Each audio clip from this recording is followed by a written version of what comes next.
Last ക്ലാസ്സിൽ നമ്മൾ discuss ചെയ്തിട്ടുള്ളത് സോഷ്യൽ എഞ്ചിനീയറിംഗ് ആണ്. സോഷ്യൽ എഞ്ചിനീയറിംഗ് എന്ന് പറയുന്നത് ഹ്യൂമൻ വീക്ക്നെസ്സിനെയാണ് എക്സ്പ്ലോയിറ്റ് ചെയ്യുന്നത് എങ്കിൽ ഇവിടെ ടെക്നിക്കൽ എക്സ്പ്ലോയിറ്റേഷൻ എന്ന് പറയുന്നത് ഒരു സോഫ്റ്റ്വെയറിനെയോ ഹാർഡ്വെയറിനെയോ ഒക്കെ എക്സ്പ്ലോയിറ്റ് ചെയ്യുന്നതാണ്. അതായത് സോഷ്യൽ എഞ്ചിനീയറിംഗ് ചിലപ്പോൾ ഹ്യൂമൻ ബീയിങ്സിൻ്റെ ഫിയർ അല്ലെങ്കിൽ അവരുടെ എന്തെങ്കിലും വീക്ക്നെസ്സിനെയൊക്കെ ചൂഷണം ചെയ്തുകൊണ്ടായിരിക്കും അവരെ അറ്റാക്ക് ചെയ്യുന്നത് അല്ലെങ്കിൽ ഒരു മാനിപ്പുലേറ്റ് ചെയ്യുന്നത്. അതേസമയത്ത് ടെക്നിക്കൽ എക്സ്പ്ലോയിറ്റേഷൻ എന്ന് പറയുന്നത് സോഫ്റ്റ്വെയർ അല്ലെങ്കിൽ ഹാർഡ്വെയർ മാനിപ്പുലേഷൻ ആണ്. അതിൽ രണ്ട് മൂന്ന് ടോപ്പിക് വരുന്നുണ്ട്. അതിൽ first one malicious software or malware എന്നാണ്. അതായത് നമുക്കറിയാം ഈ എന്തെങ്കിലും ഈ വൈറസ് കയറുക എന്നൊക്കെ നമ്മൾ പറഞ്ഞില്ലേ, സെയിം തിങ് ആണ്. അതായത് ഏതെങ്കിലും ഡിവൈസ് ഇത് കറക്റ്റായിട്ട് അപ്ഡേറ്റ് ചെയ്തിട്ടില്ലെങ്കിൽ അല്ലെങ്കിൽ കൃത്യമായിട്ടുള്ള ആൻറ്റിവൈറസ് സപ്പോർട്ട് ഇല്ല എങ്കിൽ പല സാഹചര്യങ്ങളും ഒരു മാൽവെയർ അറ്റാക്ക് പ്രതീക്ഷിക്കാം. അതാണ് മലീഷ്യസ് സോഫ്റ്റ്വെയർ ഓർ മാൽവെയർ എന്ന് പറയുന്നത്. ആ ഒരു സിസ്റ്റം വേണമെങ്കിൽ ഈ പല ഫേക്ക് ആയിട്ടുള്ള ഇമെയിൽ അല്ലെങ്കിൽ files, USB file, flash drive ഇതിൽ നിന്നൊക്കെ ഇൻഫെക്റ്റഡ് ആവാൻ ചാൻസ് ഉണ്ട്. അപ്പോൾ നമ്മുടെ ആ സിസ്റ്റത്തിൻ്റെ കൺട്രോള് ആ ഒരു അറ്റാക്കറിന് കിട്ടുകയാണെങ്കിൽ ചിലപ്പോൾ നമ്മുടെ അടുത്ത് നിന്ന് പല രീതിയിലുള്ള റാൻസം, അതായത് മണിയോ ഓർ വെൽത്ത് എന്തായാലും ചിലപ്പോൾ ഡിമാൻഡ് ചെയ്യാൻ ചാൻസ് ഉണ്ട്. അപ്പോൾ ആ രീതിയിൽ നമ്മുടെ സിസ്റ്റത്തിലൂടെ കൂടെ നമ്മൾ എക്സ്പ്ലോയിറ്റ് ചെയ്യുന്നതിലെ ഒരു എക്സാമ്പിളാണ് മലീഷ്യസ് സോഫ്റ്റ്വെയർ ഓർ മാൽവെയർ എന്ന് പറയുന്നത്. സെക്കൻഡ് പോയിന്റാണ് ഡിനയൽ ഓഫ് സർവീസ്. ഇവിടെ ചെയ്യുന്നത് സൈബർ ക്രിമിനൽസ് ഒരു വെബ്സൈറ്റിൽ അല്ലെങ്കിൽ ഒരു ഓൺലൈൻ സർവീസോ എന്തോ ആയിക്കോട്ടെ അതിലേക്ക് അൺയൂഷ്വൽ ആയിട്ടുള്ള ട്രാഫിക് ക്രിയേറ്റ് ചെയ്യുക. അതായത് ടു മച്ച് റിക്വസ്റ്റ് കൊടുത്തിട്ടോ അല്ലെങ്കിൽ അതിൽ എൻഗേജ് ചെയ്തിട്ട് വല്ലാത്തൊരു ബ്ലോക്കേജ് സൃഷ്ടിക്കുക എന്നുള്ളതാണ്. അങ്ങനെ ചെയ്യുന്ന സമയത്ത് ആ ഒരു വെബ്സൈറ്റ് ഏതാണോ ആ ഒരു കമ്പനിക്ക് അവരുടെ റെപ്യൂട്ടേഷനെ ബാധിക്കുകയും ചിലപ്പോൾ ഫൈനാൻഷ്യൽ ലോസ് വരെ വരാൻ ചാൻസ് ഉണ്ട്. അവരെ നോർമലായിട്ടുള്ള ഒരു വർക്കിങ്ങിനെ തടസ്സപ്പെടുത്തിക്കൊണ്ട് കൂടുതലായിട്ടുള്ള ട്രാഫിക് ക്രിയേറ്റ് ചെയ്യുക എന്നുള്ളതാണ് ഡിനയൽ ഓഫ് സർവീസ് എന്നതുകൊണ്ട് ഉദ്ദേശിക്കുന്നത്. അടുത്ത പോയിന്റാണ് മാൻ in the middle attack. Attackers രണ്ട് പാർട്ടീസ് തമ്മിലുള്ള കമ്മ്യൂണിക്കേഷൻ്റെ ഇടയിൽ കയറിയിട്ട് അതിൽ നിന്ന് അവരുടെ ഇൻഫർമേഷൻ സ്റ്റീൽ ചെയ്യുകയോ അല്ലെങ്കിൽ അത് മാറ്റി കൊടുക്കുകയോ എഡിറ്റ് ചെയ്യുകയോ ഒക്കെ ചെയ്യുന്നതിനാണ് മാൻ ഇൻ ദ മിഡിൽ അറ്റാക്ക് എന്ന് പറയുന്നത്. പലപ്പോഴും അൺസെക്യൂർഡ് ആയിട്ടുള്ള വൈഫൈ നെറ്റ്വർക്കിലൂടെയോ ഒക്കെ ആയിരിക്കും ആ ഒരു ഹാക്കേഴ്സ് അല്ലെങ്കിൽ അറ്റാക്കേഴ്സ് കടന്നു വരുന്നത്. രണ്ടാളുകൾ തമ്മിൽ എന്തെങ്കിലും കോൺവെർസേഷൻ നടക്കുകയാണെങ്കിൽ, എന്തെങ്കിലും കമ്മ്യൂണിക്കേഷൻ നടക്കുന്നുണ്ടെങ്കിൽ അതിനിടയിലേക്ക് രണ്ടുപേരും അറിയാതെ കയറി ചെന്നിട്ട് അവരുടെ രണ്ടുപേരുടെയും കൈമാറുന്ന ഡാറ്റാസ് എഡിറ്റ് ചെയ്യുകയോ മാനിപ്പുലേറ്റ് ചെയ്യുകയോ ചെയ്യുന്നതാണ് man in the middle attack എന്ന് പറയുന്നത്. Fourth one is webcam hacking ആണ്. ഇതിലൂടെ സൈബർ ക്രിമിനൽസ് ചെയ്യുന്നത് they access devices camera and activate it to live stream or record everything within its field of view. അതായത് ഒരു സിസ്റ്റത്തിലെയോ എവിടെയെങ്കിലുള്ള web ക്യാമറയാണ് അവർ hack ചെയ്യുന്നത്. അത് ഹാക്ക് ചെയ്തിട്ട് അവർ ചെയ്യുന്നത് ആ ക്യാമറ അതിൻ്റെ ഓണർ ആരാണോ അവരറിയാതെ അതിന് ചുറ്റുമുള്ള സ്ഥലങ്ങളും കാര്യങ്ങളും ഒക്കെ ലൈവ് റെക്കോർഡ് ചെയ്യുന്നു എന്നുള്ളതാണ്. ഇതേ സെയിം ഹാക്കേഴ്സ് തന്നെ ക്യാമറയിൽ നിന്നും പ്രത്യേകിച്ച് നോട്ടിഫിക്കേഷനും ലൈറ്റ്സും ഒന്നും വരാതിരിക്കാൻ കൂടെ കോഷ്യസ് ആവുന്നുണ്ട്. അവർ ഈ ഹാക്കേഴ്സ് ഡിഫറെൻ്റ് ആയിട്ടുള്ള മെത്തേഡ്സ് ഇതിനു വേണ്ടി യൂസ് ചെയ്യുന്നുണ്ട്. അതായത് എന്തെങ്കിലും ഒരു ഫേക്ക് ഇമെയിൽ ലിങ്ക് ചെയ്യുന്നതിലൂടെയോ അല്ലെങ്കിൽ അൺസെക്യൂർഡ് ആയിട്ടുള്ള വൈഫൈ റൂട്ടേഴ്സിലൂടെയോ ഒക്കെ ആയിരിക്കും ഇവർ ഈ ഫേക്ക് ആയിട്ടുള്ള ലിങ്ക് കൊടുക്കുന്നത്. അതിലൂടെ ആയിരിക്കും ഹാക്കിംഗ് നടത്തുന്നുണ്ടാവുക. എങ്ങനെ ഇരുന്നാലും വെബ്കാം ഹാക്ക് ചെയ്തിട്ട് അതിലൂടെ ചുറ്റുമുള്ള കാര്യങ്ങളൊക്കെ ലൈവ് റെക്കോർഡ് ചെയ്യുന്നതാണ് വെബ്കാം ഹാക്കിംഗ് എന്ന് പറയുന്നത്. ഫിഫ്ത്ത് പോയിന്റാണ് ജ്യൂസ് ജാക്കിംഗ്. ഇതെന്ന് വെച്ചാൽ ക്രിമിനൽസ് ചെയ്യുന്നുണ്ട്. അപ്പോൾ പബ്ലിക് ചാർജിങ് പോർട്സ് അവൈലബിൾ ആയിട്ടുള്ള എയർപോർട്ട്സ്, റെയിൽവേ സ്റ്റേഷൻസ്, ഹോസ്പിറ്റൽസ്, അതുപോലെ മറ്റ് ലൊക്കേഷൻസിലൊക്കെ ചാർജിങ് മാൽവെയർ ഇൻഫെക്റ്റഡ് ആയിട്ടുള്ള ചാർജിങ് കേബിൾസ് വെച്ചിട്ട് സെൻസിറ്റീവ് ആയിട്ടുള്ള ഡാറ്റാസ് അവർ ചോർത്തിയെടുക്കുന്നു എന്നുള്ളതാണ്. അപ്പോൾ അതിന് സേഫ് ഗാർഡ് ചെയ്യാൻ വേണ്ടിയിട്ട് അല്ലെങ്കിൽ അതിൽ നിന്ന് നമുക്ക് രക്ഷപ്പെടാൻ വേണ്ടിയിട്ട് നമുക്ക് ചെയ്യാൻ പറ്റുന്ന കുറച്ച് കാര്യങ്ങളാണ്. ഒന്ന്, കൃത്യമായിട്ട് സോഫ്റ്റ്വെയർ അപ്ഡേറ്റ് ചെയ്ത് വെക്കുക എന്നുള്ളതാണ്. അതേപോലെ ട്രസ്റ്റഡ് ആയിട്ടുള്ള ആയിട്ടുള്ള ആൻറ്റിവൈറസ് പ്രോഗ്രാംസ് ഇൻസ്റ്റാൾ ചെയ്യാം. അതേപോലെ തന്നെ സെക്കൻഡ് ആയിട്ടുള്ള ഒരു കാര്യമാണ് ഈ പബ്ലിക് വൈഫൈ ഒക്കെ യൂസ് ചെയ്യുന്ന സമയത്ത് മാക്സിമം അത് അവോയ്ഡ് ചെയ്യുക എന്നുള്ളതാണ്. പബ്ലിക് വൈഫൈ ഒക്കെ അല്ലെങ്കിൽ പബ്ലിക് ചാർജിങ് പോർട്ട്സ് ഒക്കെ അവോയ്ഡ് ചെയ്യാം. അതേപോലെ സ്ട്രോങ് ആയിട്ടുള്ള യുണീക്ക് ആയിട്ടുള്ള പാസ്വേഡുകൾ ചൂസ് ചെയ്യാം. പെട്ടെന്ന് ഗസ് ചെയ്യാൻ പറ്റുന്ന രീതിയിലല്ലാത്ത ടൈപ്പായിട്ടുള്ള യുണീക്ക് ആയിട്ടുള്ള പാസ്വേഡുകൾ നമ്മൾ നമ്മുടെ ഡിവൈസിന് സെറ്റ് ചെയ്യുക എന്നുള്ളതാണ്. അതുപോലെ ക്ലൗഡ് സ്റ്റോറേജ്, അതായത് എക്സ്റ്റേണൽ ഡാറ്റയ്ക്കൊക്കെ വേണ്ടിയിട്ട് ക്ലൗഡ് സ്റ്റോറേജ് വെക്കാവുന്നതാണ്. ഈ 5 പോയിന്റ്സ് ആണ് ടെക്നിക്കൽ എക്സ്പ്ലോയിറ്റേഷൻ എന്ന് പറഞ്ഞുകൊണ്ട് നമുക്ക് പഠിക്കേണ്ടത്. അതിനുശേഷം വരുന്ന ഒരു ടോപ്പിക്കാണ് ബിഹേവിയറൽ ത്രെറ്റ്സ് എന്ന് പറയുന്നത്. ഇതും ഓൺലൈൻ സ്പേസിൽ നടക്കുന്ന കാര്യങ്ങൾ തന്നെയാണ്. അതായത് ഒരു ആളോ അല്ലെങ്കിൽ ഗ്രൂപ്പ് ഓഫ് പീപ്പിൾ അല്ലെങ്കിൽ ഒരു ഇൻഡിവിജ്വലോ തന്നെ ഓൺലൈൻ വഴി ഹാർംഫുൾ ആയിട്ടുള്ള ബിഹേവിയറൽ പ്രാക്ടീസസ് നടത്തുന്നു എന്നുള്ളതാണ്. പലപ്പോഴും അവരത് ഇന്റൻഷനലി അറിഞ്ഞുകൊണ്ട് തന്നെ ആയിരിക്കും മറ്റൊരാൾക്ക് നേരെ ചെയ്യുന്നുണ്ടാവുക. അതിന് കുറച്ച് പോയിന്റ്സ് പറയുന്നുണ്ട്. അതിലെ ഫസ്റ്റത്തെ പോയിന്റ് ആണ് സെക്സ്റ്റോഷൻ എന്ന് പറയുന്നത്. അതിന്റെ പേര് ഡിനോട്ട് ചെയ്യുന്ന പോലെ തന്നെ സീരിയസ് ആയിട്ടുള്ള സൈബർ ക്രൈം ആണ് സെക്സ്റ്റോഷൻ എന്ന് പറയുന്നത്. അതിലൂടെ ഉദ്ദേശിക്കുന്നത് ഏതാണോ വിക്ടിം, ആ വിക്ടിമിന്റെ ഏതെങ്കിലും ഇന്റിമേറ്റ് ആയിട്ടുള്ള സെൻസിറ്റീവ് ആയിട്ടുള്ളയോ ഇമേജസ് പുറത്തേക്ക് കൊണ്ടുവരും, സ്പ്രെഡ് ചെയ്യും എന്ന് ത്രെറ്റനിങ് ചെയ്യുന്നതിനെയാണ് സെക്സ്റ്റോഷൻ എന്ന് പറയുന്നത്. അങ്ങനെ ചെയ്യുന്നതിന് കൂടെ അത് ചെയ്യാതിരിക്കാൻ വേണ്ടിയിട്ട് വിക്ടിമിന്റെ കയ്യിൽ നിന്ന് ഒരുപാട് പൈസയോ പല കാര്യങ്ങളും അവർ ഡിമാൻഡ് ചെയ്യാനും ചാൻസ് ഉണ്ട്. കൂടുതലായിട്ട് മോണിറ്ററി പേയ്മെന്റ് തന്നെയാണ് അവർ ഉദ്ദേശിക്കുന്നത്. ചിലപ്പോൾ ഈ ഒരു സിറ്റുവേഷനിൽ പേടിച്ചിട്ട് വിക്ടിം ആ പൈസ കൊടുക്കാനോ ഒക്കെ ചാൻസ് ഉണ്ട്. പല രീതിയിലും ഈ അറ്റാക്കേഴ്സ് ആളുകളെ മാനിപ്പുലേറ്റ് ചെയ്യാൻ ശ്രമിക്കും.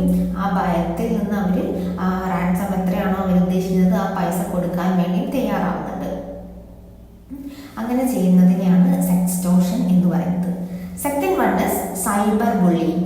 ഇപ്പോൾ ഒരുപാട് കേട്ട് വരുന്നിട്ടുള്ള ഒരു പോയിന്റാണ് സൈബർ ബുള്ളിങ് എന്ന് പറയുന്നത്. നിങ്ങൾക്ക് പലർക്കും അറിയായിരിക്കും സൈബർ ബുള്ളിങ് എന്ന് പറഞ്ഞാൽ എന്താണെന്നുള്ളത്.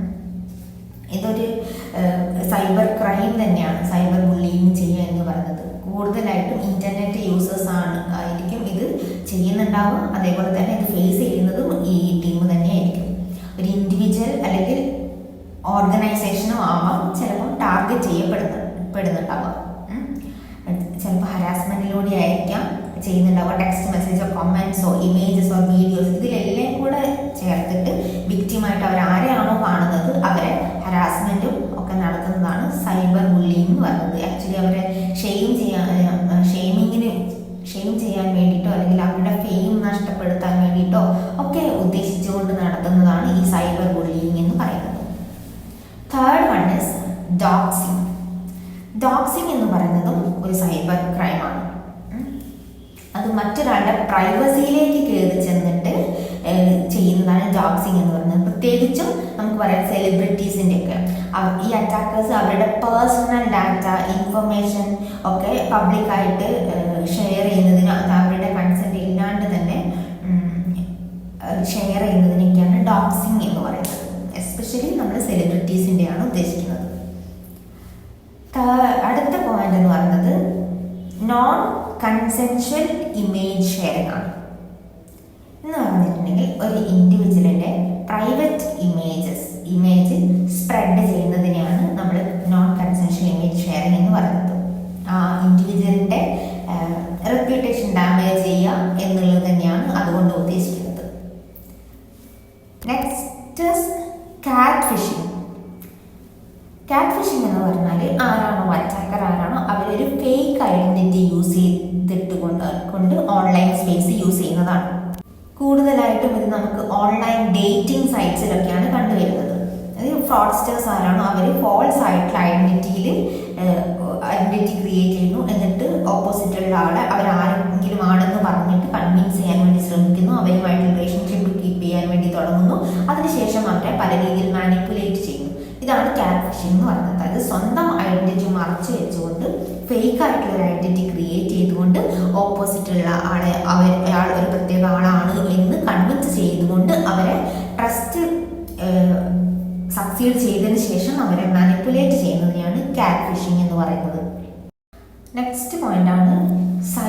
stalking. ഇത് പറഞ്ഞാലും the victim experience constant emotional distress due to stalkers' presence in online spaces. അവർ സ്റ്റോക്കർ ആരാണ്? അവർ engage in various activities. Digital surveillance ആവാം, സെൻഡിങ് ഹരാസിങ് മെസ്സേജസ് ആവാം, ത്രെറ്റൻ ചെയ്തുകൊണ്ടാവാം.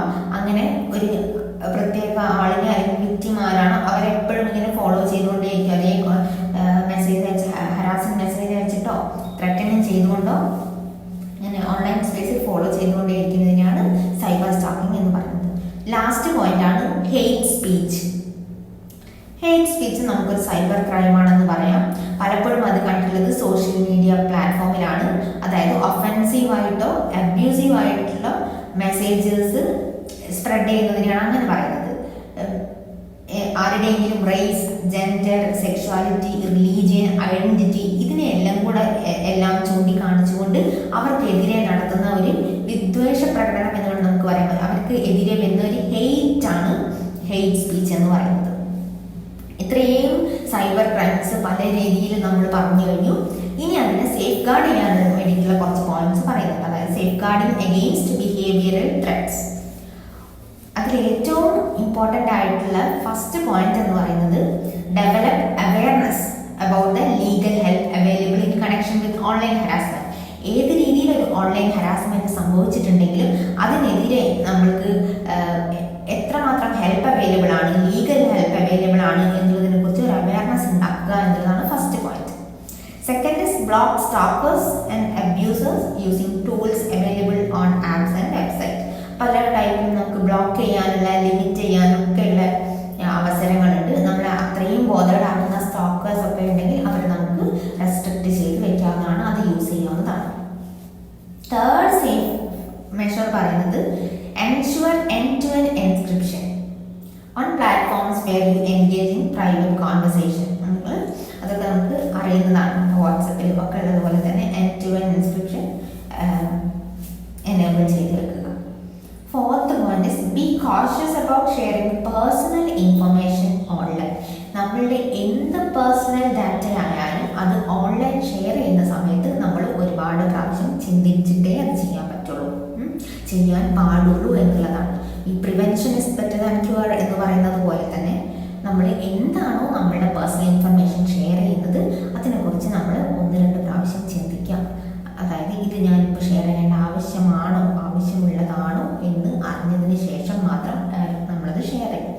വൺസ് നമ്മൾ ഓൺലൈനിലേക്ക് ഒരു ഡാറ്റ ഷെയർ ചെയ്ത് കഴിഞ്ഞിട്ടുണ്ടെങ്കിൽ, നമ്മൾ കൊടുത്തു കഴിഞ്ഞിട്ടുണ്ടെങ്കിൽ, പിന്നെ നമുക്കത് ഡിലീറ്റ് ചെയ്ത് കഴിഞ്ഞാലും വീണ്ടും അത് റിക്കവർ ചെയ്തെടുക്കാവുന്നതേ ഉള്ളൂ. പെർമനൻ്റ്ലി അത് ഡിലീറ്റ് ആയിട്ട് അവിടെ പോകുന്നില്ല. അതുകൊണ്ട് നമ്മുടെ ഇൻഫർമേഷൻ, നമ്മുടെ പ്രൈവറ്റ് ആയിട്ടുള്ള കാര്യങ്ങൾ എത്രമാത്രം എന്തൊക്കെ നമ്മൾ പോസ്റ്റ് ചെയ്യുന്നുണ്ട് അല്ലെങ്കിൽ ഷെയർ ചെയ്യുന്നുണ്ട് ഓൺലൈനിൽ എന്നുള്ളതിനെ കുറിച്ച് കൃത്യമായിട്ട് ഒരു ധാരണ ഉണ്ടാക്കുക എന്ന് പറയുന്നത്. ഇത്രയുമാണ് നമ്മുടെ ഈ ചാപ്റ്ററിൽ പറയുന്ന കാര്യങ്ങൾ. നെക്സ്റ്റ് ചാപ്റ്റർ അതായത് യൂണിറ്റ് 6 ആണ്. Social media's role in public influence and activism എന്നുള്ളതാണ് ഈ മൊഡ്യൂളിലെ ലാസ്റ്റ് യൂണിറ്റ്. നമ്മുടെ ഈ ഒരു കണ്ടംപററി സൊസൈറ്റിയിൽ സോഷ്യൽ മീഡിയയുടെ ഇൻഫ്ലുവൻസ് എന്ന് പറയുന്നത് വളരെ അധികമാണ്. അതായത് ഏത് ഏജ് ഗ്രൂപ്പിലുള്ള ആളുകളും ഈ ഡിജിറ്റൽ ഡിവൈസിൽ ഒക്കെ യൂസ് ചെയ്യുന്നവരാണ്, ഈ ഓൺലൈൻ മേഖലയിൽ നിൽക്കുന്ന ആളുകളാണ്. അതേസമയം ചില വ്യക്തികൾ അല്ലെങ്കിൽ ഗ്രൂപ്പ്, അതായത് കൃത്യമായ പവർ ആൻഡ് പൊസിഷനുള്ള ചിലപ്പോൾ ഗവൺമെൻറ് ഏജൻസീസ് ആവാം, കോർപ്പറേറ്റ് കമ്പനീസ് ആവാം, മീഡിയ ഗ്രൂപ്പ് ആവാം, അവരൊക്കെ ഈ സോഷ്യൽ മീഡിയ എന്ന് പറയുന്ന ആ ഒരു മേഖല അവരുടെ ചില ഐഡിയോളജീസോ അല്ലെങ്കിൽ അവരുടെ വിഷോ സ്പ്രെഡ് ചെയ്യാൻ വേണ്ടിയിട്ട് യൂസ് ചെയ്യുന്നുണ്ട്. അപ്പം നമുക്ക് ഈ ഇൻഫ്ലുവൻസർ എക്കണോമി എന്നതിനെ കുറിച്ച് കൃത്യമായ ഒരു അവയർനെസ് ഉണ്ടായിരിക്കണം എന്നാണ് പറയുന്നത്. അപ്പോൾ എന്താണ് ഈ ഇൻഫ്ലുവൻസർ എക്കോണമി എന്ന് പറയുന്നത്? അത് ഒരു ടൈപ്പ് ഓഫ് എക്കോണമിയാണ്. അതായത് സോഷ്യൽ മീഡിയ ഇൻഫ്ലുവൻസേഴ്സ് എന്ന് പറഞ്ഞാൽ people with many followers online, they earn money by promoting brands, products or ideas. അപ്പോൾ സോഷ്യൽ മീഡിയയിൽ കുറച്ചധികം ഫോളോവേഴ്സ് ഉള്ള ആളുകൾ ആണ് നമ്മൾ സോഷ്യൽ മീഡിയ ഇൻഫ്ലുവൻസേഴ്സ് എന്ന് പറയുന്നത്. അവരുടെ ചില പ്രോഡക്റ്റുകളോ ബ്രാൻഡോ അവരുടെ ഐഡിയാസോ ഒക്കെ പ്രൊമോട്ട് ചെയ്യും. അതിനെയാണ് നമ്മൾ ഇൻഫ്ലുവൻസർ എക്കോണമി എന്ന് പറയുന്നത്. ഇക്കോണമി എന്ന് പറഞ്ഞാൽ ഈ ട്രേഡ്, അതിൻ്റെ ഡിസ്ട്രിബ്യൂഷൻ എന്നുള്ളതൊക്കെയാണ് ഉദ്ദേശിക്കുന്നത്. അപ്പം അതിനെക്കുറിച്ച് ഈ ഇൻഫ്ലുവൻസർ എക്കോണമിയെ കുറിച്ച് നമുക്ക് കൃത്യമായ ഒരു അവയർനെസ് ഉണ്ടായിരിക്കണം എന്നാണ് പറയുന്നത്. എന്തിനു വേണ്ടിയാണ് നമുക്ക് ഈ ഇൻഫ്ലുവൻസർ എക്കോണമിയെ കുറിച്ചൊരു അവയർനെസ് വേണ്ടത്? അതായത് ഈ ഇൻഫ്ലുവൻസേഴ്സിൻ്റെ ഈ ഒരു കൊളാബറേറ്റീവ് ആയിട്ടുള്ള വേർഡിൽ നമ്മളെടുക്കുന്ന ഡിസിഷൻസും കൃത്യമാണ് എന്ന് വളരെ യുക്തിപരമായി നമുക്ക് ചിന്തിക്കാൻ പറ്റണം. കാരണം കുറച്ച് സെലിബ്രിറ്റീസ് ആയിട്ടുള്ള ആളുകൾ എന്ത് പ്രൊമോട്ട് ചെയ്താലും അത് സത്യമായിരിക്കും, അത് കറക്റ്റ് ആയിരിക്കും എന്ന് നമ്മൾ ചിന്തിച്ച് പോകാൻ പാടില്ല. നമുക്ക് അവിടെ ഒരു റാഷണൽ തിങ്കിങ് വേണം. ഈ പറയുന്ന കാര്യം സത്യമാണോ, അല്ലെങ്കിൽ ജസ്റ്റ് ഒരു പ്രൊമോഷന് വേണ്ടിയിട്ട് അവർ പൈസ വാങ്ങിയിട്ട് പേയ്മെൻറ്റിലൂടെ ചെയ്യുന്നതാണോ എന്നുള്ള കാര്യങ്ങളെക്കുറിച്ചൊക്കെ നമുക്കും അറിവുണ്ടായിരിക്കണം. ഈ ഇൻഫ്ലുവൻസർ എക്കോണമി എന്ന് പറയുന്ന ഒരു സിസ്റ്റവും ഉണ്ട്. ചിലപ്പം അതിൽ പെടുന്നതായിരിക്കാം ഈ പ്രൊമോഷൻ എന്നും നമ്മൾ ചിന്തിക്കേണ്ടതായിട്ടുണ്ട്. കാരണം നമ്മളൊരു കാര്യം വാങ്ങുകയോ യൂസ് ചെയ്യുകയോ ചിന്തിക്കുകയോ ചെയ്യുന്ന സമയത്ത് അത് നമ്മൾ വളരെ യുക്തിപരമായിട്ട് വേണം അതിനെ അപ്രോച്ച് ചെയ്യുക എന്നുള്ളത് കൂടെ അറിയാൻ വേണ്ടിയിട്ടാണ്. ഓക്കെ, ഈ സോഷ്യൽ മീഡിയ പ്ലാറ്റ്ഫോംസ് യൂസ് ചെയ്യുന്ന സമയത്ത് നമ്മളെപ്പോഴും ചെയ്യുന്ന കാര്യങ്ങളാണ് ലൈക്ക് ചെയ്യുക, ഷെയർ ചെയ്യുക എന്നുള്ളതൊക്കെ. അപ്പോൾ നമ്മുടെ ഈ ലൈക്കും ഷെയറും ഒക്കെ നോട്ടീസ് ചെയ്യപ്പെടുന്നുണ്ട്. ചിലപ്പം നമ്മളെ ലൈക്ക് അനുസരിച്ച് നമ്മൾ വിസിറ്റ് ചെയ്യുന്നതനുസരിച്ചൊക്കെ അതേ സംഭവങ്ങൾ ചിലപ്പം നമ്മുടെ ശ്രദ്ധയിലേക്ക് വീണ്ടും വീണ്ടും വരാറുണ്ട്. അപ്പോൾ അതിനെയാണ് നമ്മൾ ഫിൽറ്റർ ബബിൾ എന്ന് പറയുന്നത്. ഫിൽറ്റർ ബബിൾ എന്ന് പറഞ്ഞാൽ a situation where the internet or social media shows you only the information and opinion you already agree with. അതായത് നിങ്ങൾക്ക് ലൈക്കാവുന്ന, നിങ്ങൾ ലൈക്ക് ചെയ്യുന്ന, നിങ്ങൾ അഗ്രി ചെയ്യുന്ന അതേ ആ കണ്ടന്റുകളോട് നിങ്ങൾ ആ രീതിയിലായിരിക്കില്ല പ്രതികരിക്കുക. അപ്പം അതുമായിട്ട് മാച്ചായിട്ടുള്ള കണ്ടന്റ്സ് വീണ്ടും വീണ്ടും നിങ്ങൾക്ക് കിട്ടുക. അതിനെയാണ് നമ്മൾ ഫിൽറ്റർ ബബിൾ എന്ന് പറയുന്നത്. അടുത്ത പോയിന്റ് സോഷ്യൽ മീഡിയ ആൻഡ് ആക്ടിവിസമാണ്. സോഷ്യൽ മീഡിയ ആൻഡ് ആക്ടിവിസം എന്ന് പറയുന്നതുകൊണ്ട് ഉദ്ദേശിക്കുന്നത് it's a practice of creating or supporting a social movement using online tools and platforms for social or political causes. അതായത് നമ്മുടെ ട്രഡീഷണലായിട്ടുള്ള സോഷ്യൽ മൂവ്മെൻറ്റ്സ്, അതായത് ന്യൂസ് പേപ്പർ, ടെലിവിഷൻ, അതിലൂടെ ഒക്കെയാണ് പൊതുവെ നമ്മുടെ പല മൂവ്മെൻറ്റ്സും പല കാര്യങ്ങളും സ്പ്രെഡ് ആവുന്നത്. അതല്ലാതെ ഓൺലൈൻ പ്ലാറ്റ്ഫോമിലൂടെ സംഭവിക്കുന്ന അല്ലെങ്കിൽ പല കാര്യത്തിനെയും നമ്മൾ സപ്പോർട്ട് ചെയ്യുക, ഓൺലൈൻ മാധ്യമം വെച്ചിട്ട് നമ്മൾ സപ്പോർട്ട് ചെയ്യുന്നതിനെയാണ് അങ്ങനെ ഉദ്ദേശിക്കുന്നത്. അതിന് വേണമെങ്കിൽ നമുക്ക് പറയാം ഡിജിറ്റൽ ആക്ടിവിസം അല്ലെങ്കിൽ #, ആക്ടിവിസം എന്നൊക്കെ നമുക്ക് വേണമെങ്കിൽ പറയാം. അതായത് #, യൂസ് ചെയ്തുകൊണ്ട് നമ്മൾ പല കാര്യത്തിനെയും പ്രൊമോട്ട് ചെയ്യുക. അതായത് ബ്ലാക്ക് ലൈവ്സ് മാറ്റർ #, വെച്ചുകൊണ്ട് ചെയ്തിട്ടുണ്ടെങ്കിൽ അത് എന്ത് മൂവ്മെൻ്റ് ആണോ, ആരെ സപ്പോർട്ട് ചെയ്തുകൊണ്ടാണോ അത് ചെയ്യുന്നത്, അതിനെയൊക്കെ നമ്മളും സെയിം #, വെച്ചിട്ട് സപ്പോർട്ട് ചെയ്തിട്ട് അടിക്കാം. ഇതിനു മുന്നേ ആ ഒരു ബ്ലാക്ക് ലൈവ്സ് മാറ്റർ എന്ന് പറയുന്നത് ബ്ലാക്ക് പീപ്പിളിനെ സപ്പോർട്ട് ചെയ്തുകൊണ്ട് അല്ലെങ്കിൽ അവർക്കെതിരെ വന്നിട്ടുള്ള റേസിസ്റ്റ് ആയിട്ടുള്ള ബ്രൂട്ടാലിറ്റിയെ ഡിസഗ്രി ചെയ്തുകൊണ്ട് ബ്ലാക്ക് പീപ്പിളിനെ സപ്പോർട്ട് ചെയ്തുകൊണ്ട് വന്നിട്ടുള്ളൊരു #, മൂവ്മെൻ്റ് ആയിരുന്നു ബ്ലാക്ക് ലൈവ്സ് മാറ്റർ എന്ന് പറയുന്നത്. അതേപോലെ ഒരുപാട് കാര്യങ്ങൾ നടന്നിട്ടുണ്ട്. ഈ നമുക്ക് വളരെ ഫെമിലിയർ ആയിട്ടുള്ളൊരു തൊട്ട് മുന്നുണ്ടായിരുന്നൊരു #, മൂവ്മെൻ്റ് ആയിരുന്നു മീ ടു. അതായത് സെക്ഷൽ ഹരാസ്മെൻറ്റ്, വർക്ക് പ്ലേസിലുള്ള സെക്ഷൽ ഹരാസ്മെൻറ്റിനെതിരെ വന്നിട്ടുള്ള ഒരു #, മൂവ്മെൻ്റ് ആയിരുന്നു മീ ടു എന്ന് പറയുന്നത്. അപ്പോൾ ഇതിനെയൊക്കെയാണ് നമ്മൾ എക്സാമ്പിളായിട്ട് പറയാൻ പറ്റുന്നത് സോഷ്യൽ മീഡിയ ആക്ടിവിസത്തിന് വേണ്ടിയിട്ട്. പിന്നെ പല രീതിയിൽ ഈ സോഷ്യൽ മീഡിയ ആക്ടിവിസം നടക്കുന്നുണ്ട്. അതിൽ 2-3 കുറച്ച് മെത്തേഡ്സ് ഉണ്ട്. അതിൽ ഫസ്റ്റ് മെത്തേഡാണ് ഒന്ന് വിഷ്വൽ ആക്ടിവിസമാണ്. അതായത് അവർ പാർട്ടിസിപ്പേറ്റ് ചെയ്യുന്ന ആളുകൾ ആരൊക്കെയാണോ അവർ ഇമേജസിലൂടെ, വീഡിയോസിലൂടെ, വിഷ്വൽ ടെക്സ്റ്റിലൂടെയൊക്കെ അവരുടെ ഐഡിയോളജി ഷെയർ ചെയ്യുന്നതിനെയാണ് വിഷ്വൽ ആക്ടിവിസം എന്ന് പറയുന്നത്. സെക്കൻഡ് ഈസ് #, മൂവ്മെൻ്റ് ആണ്. നമ്മൾ നേരത്തെ പറഞ്ഞ പോലെ #, ഐക്കൺ വെച്ചുകൊണ്ട് നമ്മൾ ഒരു മൂവ്മെൻറ്റിനെ സപ്പോർട്ട് ചെയ്യുന്നതിനെയാണ് #, മൂവ്മെൻ്റ് എന്ന് പറയുന്നത്. അടുത്തത് ഇൻഫ്ലുവൻസർ ആക്ടിവിസമാണ്. അതായത് social media influencers and celebrities support and amplify movements. അതായത് അത്യാവശ്യം ഫേമസ് ആയിട്ടുള്ള സെലിബ്രിറ്റിയോ അല്ലെങ്കിൽ വലിയ വലിയ ആക്ടേഴ്സോ ഒക്കെ ഏതെങ്കിലും ഒരു ഇതേപോലുള്ള ആക്ടിവിസത്തിനെ സപ്പോർട്ട് ചെയ്താൽ അതിന് വേറെ തന്നെ ഒരു ഇമ്പാക്റ്റ് ഉണ്ടാവും. അപ്പോൾ അതിനെയാണ് നമ്മൾ ഇൻഫ്ലുവൻസർ ആക്ടിവിസം എന്ന് പറയുന്നത്. പിന്നെ ഉള്ളത് 4th പോയിൻ്റാണ് അവയർനെസ് ക്യാമ്പയിൻസ് എന്ന് പറയുന്നത്. അതായത് ആക്ടിവിസ്റ്റ് അല്ലെങ്കിൽ everyday users create professional and amateur awareness videos to reach the wider audience and gain maximum support. അതായത് ചിലപ്പോൾ അത് ഒരു പ്രൊഫഷണലോ അല്ലെങ്കിൽ എവറിഡേ യൂസേഴ്സോ അല്ലെങ്കിൽ ആക്ടിവിസ്റ്റോ ആര് വേണമെങ്കിലും ആവാം. അപ്പോൾ ആരാണോ ഈ മെച്ചുവർ എന്ന് പറഞ്ഞാൽ ആ പെർസ്യൂട്ട് ഫോളോ ചെയ്യുന്ന എൻഗേജ് ചെയ്യുന്ന ആളാണ്. അവർ വീഡിയോസ് അവയർനെസ് വീഡിയോസൊക്കെ ഷെയർ ചെയ്യുന്നതാണ്. അതായത് ആ വീഡിയോസിലൂടെ വൈഡർ ഓഡിയൻസിലേക്ക് എത്താൻ വേണ്ടിയിട്ട് അവരൊരു വീഡിയോ ക്രിയേറ്റ് ചെയ്തിട്ട് അത് ഷെയർ ചെയ്യുന്നു. അതാണ് അവയർനെസ് ക്യാമ്പയിൻസ് എന്ന് പറയുന്നത്. നെക്സ്റ്റ് ലൈവ് കോർഡിനേഷനാണ്. അതായത് സോഷ്യൽ മീഡിയയിലൂടെ പ്രൊട്ടസ്റ്റുകൾ, ഫണ്ട് റേസിങ്, റാലീസൊക്കെ നടത്തുമല്ലോ, അതാണ് ലൈവ് കോർഡിനേഷൻ എന്ന് പറയുന്നത്. Then facility to maintain anonymity. അതിൽ activist on social media platform feel comparatively safe openly criticizing autocratic government as they feel secure expressing themselves on encrypted apps. അതായത് ചിലപ്പോൾ ആരാണ് പറയുന്നത് എന്നുള്ളത് ഡയറക്റ്റായിട്ട് നമ്മുടെ ഫേസ് കാണണമെന്നില്ല, ആരാണ് പറയുന്നതെന്ന് മനസ്സിലായിക്കൊള്ളണമെന്നില്ല. നമ്മളൊരു അഭിപ്രായം പറഞ്ഞാലും ചിലപ്പോൾ കുറച്ച് കോൺട്രവേഴ്ഷ്യൽ ആയതോ അല്ലെങ്കിൽ ഓട്ടോക്രാറ്റിക് ഗവൺമെൻറ്റിനോ അങ്ങനെ ഉള്ള എതിരെയൊക്കെ പറയുകയാണെങ്കിൽ പെട്ടെന്ന് നമ്മൾ നോട്ടീസ് ചെയ്യപ്പെടില്ല ഈ ഓൺലൈൻ പ്ലാറ്റ്ഫോമിൽ എന്നുള്ളതും കൂടെ കുറച്ചൊരു നമുക്ക് സേഫായിട്ട് ഫീൽ ചെയ്യാനുള്ള കാരണമാണ്. അതുകൂടെയാണ് ഉദ്ദേശിച്ചിട്ടുള്ളത്.